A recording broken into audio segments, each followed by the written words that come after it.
Dewan juri yang terhormat dan tim afirmasi yang kami hargai, sebagai tim oposisi, pendirian kami dalam debat kali ini adalah kami tidak setuju dengan pelarangan penggunaan influencer oleh pejabat pemerintah dalam mensosialisasikan kebijakannya. Karena kami berpikir bahwa yang pertama, penggunaan influencer diperlukan untuk menarik perhatian masyarakat terkait kebijakan pemerintah karena dampak atau pengaruhnya yang besar, dan Indonesia memiliki influencer-influencer yang berpendidikan dan memiliki integritas yang baik.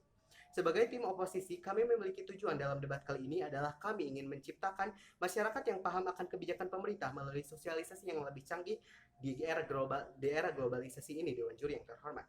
Masuk pada sanggahan saya, sebelum masuk pada argumentasi saya, kami berpikir bahwa tim afirmasi menyampaikan argumen yang tidak relevan dengan status quo saat ini.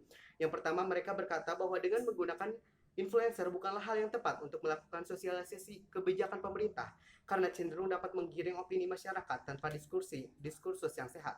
Namun kami berpikir bahwa justru dengan menggunakan influencer sebagai alat untuk mensosialisasikan suatu kebijakan ini bisa memiliki keuntungan di tim oposisi.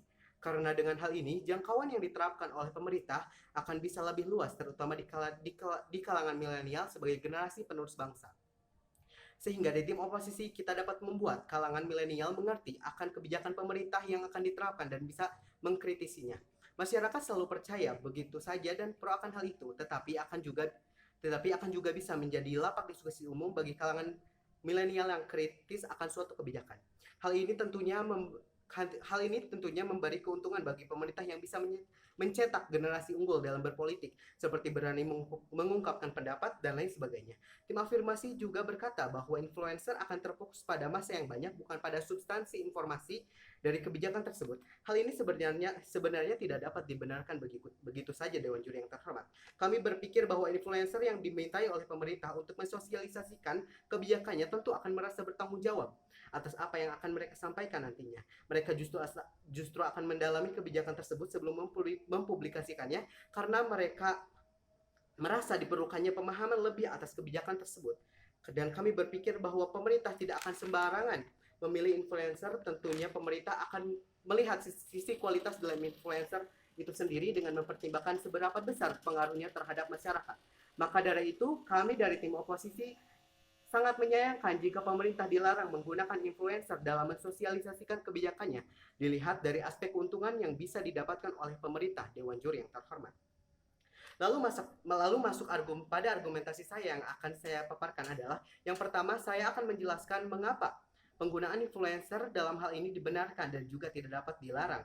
Yang kedua, lalu argumentasi saya yaitu akan menjelaskan bagaimana penggunaan influencer dapat bermanfaat bagi masyarakat luas. Lalu masuk pada argumentasi saya yang pertama, mengapa penggunaan influencer dibenarkan dan juga tidak dapat dilarang. Kami berpikir bahwa hal ini merupakan salah satu alternatif dari pemerintah untuk melaksanakan kewajibannya dalam mensosialisasikan terlebih dahulu kepada masyarakat mengenai suatu kebijakan yang akan diterapkan, Dewan Juri yang terhormat. Karena dengan adanya sosialisasi, masyarakat akan diberikan waktu untuk beradaptasi dan mengenal betapa pentingnya suatu kebijakan tersebut. Tidak terbayang jika pemerintah harus melakukan sosialisasi kepada seluruh belahan wilayah Indonesia mengenai suatu kebijakan. Tentunya hal tersebut akan menguras waktu dan tenaga saja, yang juga bisa dikatakan tidak efektif, apalagi kebijakan yang disosialisasikan tersebut harus segera diterapkan.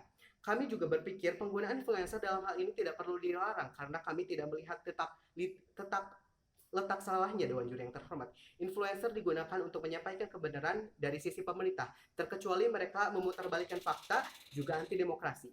Tidak menutup kemungkinan ketika mereka menyampaikan pesan pemerintah pasti ada yang mengkritik atau menggugat. Dan lagi-lagi, saya tidak melihat poin yang salah mengenai hal ini, Dewan Juri yang terhormat.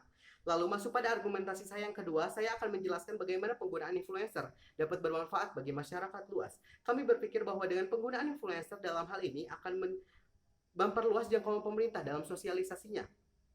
Banyak kalangan milenial yang akan lebih tertarik jika influencer yang mensosialisasikan suatu kebijakan dibandingkan dengan pemerintah yang terjun langsung, Dewan Juri yang terhormat.